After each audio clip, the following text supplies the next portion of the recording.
Hello, welcome to this video. This time I'm going to talk about a very powerful belief, a belief that a lot of people that study non-duality believe in, and that is that life is suffering, and the only way out of this suffering is to escape the suffering through a non-dual awakening. And beliefs are very, very strong. They are very, very profound and powerful within our reality creation because they are the building blocks to reality. So all of our beliefs, all of our assumptions and ideas, that is what we create reality from, because our external reality, what we see out there, is a reflection of what we have in here. So if we believe that life is suffering, the experience that we have from life can be a reflection that life really is suffering, because this is what we create. So we need to pay attention what we carry around within our minds, because we create with our minds. And the mind is everything. So mind is creation. So when we have no mind, the non-dual awakening, we have no creation and we have no problem. So that is the promise of non-duality. And if we carry around a lot of density, a lot of negative beliefs, and a lot of suffering within our minds, this seems like the only option that we have. And in this video, I'll talk about two aspects of our minds. In reality, we can say that there are an infinite amount of aspects of our minds, but to keep it simple, I'll talk about two aspects of our mind. And the first one is the no mind, the pure I am, the undistorted I am without qualities. And if we move very deeply into this I am and we integrate it into our being, so it becomes just the most obvious experience, we will experience a freedom from, because we will see the freedom from creation, from suffering, from our mind's creations. But we also have the creative aspect of our mind. This is the second one, where we operate from. And here we create our own reality for our own liking. So here we can find the freedom to create, freedom to expand in ways that we find suitable for ourselves. And I want to explain this using this figure here. So in the center, we have the I am, and this is the no mind state. This is the non-dual state.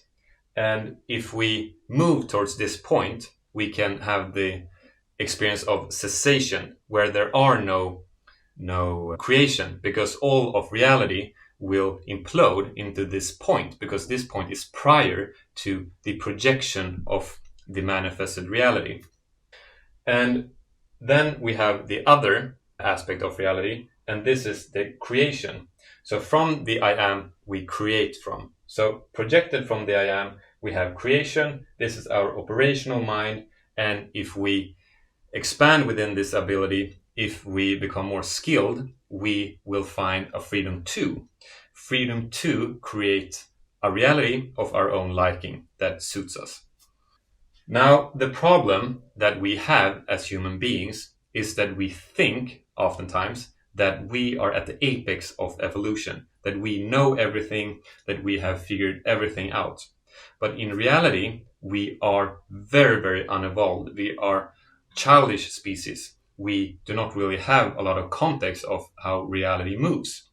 So when we interpret reality, when we create our own myths and our own visions of how reality works, we are usually in a lot of distortion. So our building blocks to create a reality will be very, very limited. So our external reality will be an expression of these limitations. And this is what we see on our planet, where we start to feel like life is suffering. That is because our inner minds are hooked up with all of these negative and limiting beliefs that make us externalize these limitations in our external reality. So we create our own suffering, both inwardly and outwardly, and we have the option of changing this. This is a choice that we can make. And we can show how this works using this figure here, where a lot of humanity is hooked up to this collective cloud. And we can see this through these blue beings here. And these are all hooked up with the same type of collective consciousness. And this create a very limiting view because they cannot see very far within reality. And here one can experience a lot of density, a lot of frustration, pain, suffering, aggression, and conflict, and so on, because one will live within a very small, very limited reality. We also have the purple beings here. And these beings, they have started to question themselves, question their own biases, questioning reality, how society works, and so on. So they start to detach themselves from this cloud and they start to expand. So they will start to resonate with new ideas, new beliefs, a greater vision how life can be lived, and so on. And these people's consciousness will be much lighter and they will live with more inspiration, with a greater joy. We also have the yellow being here, and this being completely detaches itself from the density of the human plane and the human sort of dense beliefs. And this person, instead of connecting with clouds, this person connects with the sun. Connecting to the sun means that this person always connect with great weather, so to speak. So the interpretation for this being is that life is not suffering, life is happiness, because that will be expressed within this person's experience, because this will be the external to the person's internal. So this person will have a completely different set of building blocks to create reality. And we can see how these are reflected within each other. Here we have the blue cloud that made a very limited view. And this is also reflected here. So the creation will be very limited, very small. And then the purple beings, they live in a larger reality here. And the yellow being will live in a quite large reality, quite expanded reality. And if we look at the evolutionary lines of creation, our inner I am, the baseline consciousness that we all share, that is filled by very, very powerful positive expressions, very powerful energies. Energies of joy, love, peace, and so on. And what we do then is that we start to align our external reality to these inner energies. So the more we want to expand, the more our reality needs to reflect these inner energies. So if we want to grow, we need to start to align our inner minds with these energies of the true I, the joy, the bliss, the happiness, and so on. So our external reality will be a reflection of these energies. But what we can do if we are only hooked up with the beliefs here and we do not question them, we see them as truths, is that we can move through a non-dual awakening, but when we only escape our minds, we do not upgrade our minds, we do not purify our minds, we do not look at what kind of assumptions that we carry. Then we can, at the same time that we live in the no mind I am state, if we do not embrace our mind, if we only escape our minds, we can still live free within the cloud here. So we do not connect to a higher view. We do not let go of the sort of distorted building blocks of our reality, that we will only carry the same building blocks that created this misery in the first place. So this is a possibility if we do not work on our operational creative minds, where we only keep the same kind of beliefs that we had prior to our own awakening, and where we use our awakening as a form of escape from our minds. But our minds are not evil if we pay attention and if we upgrade our minds. We disassemble our minds and we start to infuse our minds with more positive, more embracing, more evolving ideas.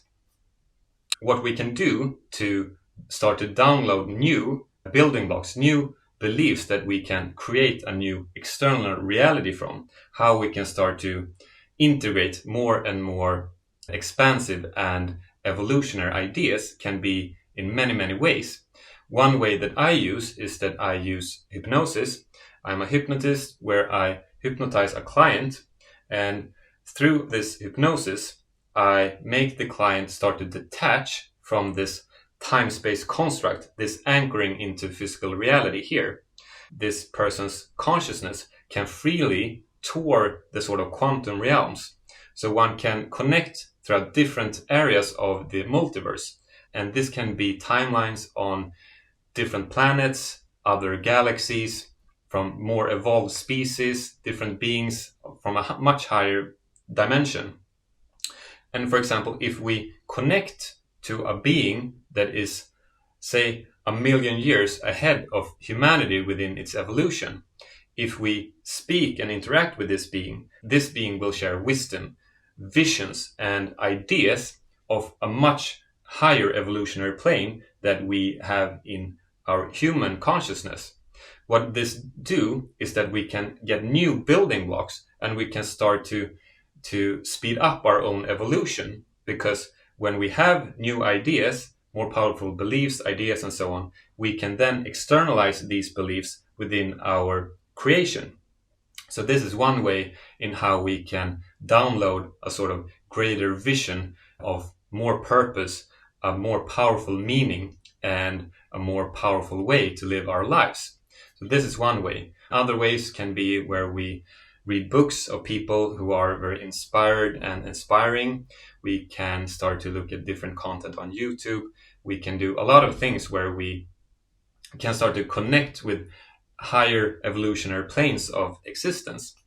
What we can also do, other than just getting new information that are more expansive than what we are used to, is that we can start to detach ourselves from the sort of dense beliefs and constructs that humanity is currently entertaining. And that can be just disconnecting from all of the sort of mainstream constructions. That can be mainstream media, mainstream entertainment, mainstream nutrition, and so on and so forth. So when we start to drop these anchors, we can start to resonate with other forms of information, other forms of beliefs that we can build a new reality from. To summarize this video is that we can work on these two different aspects of our consciousness, of our minds.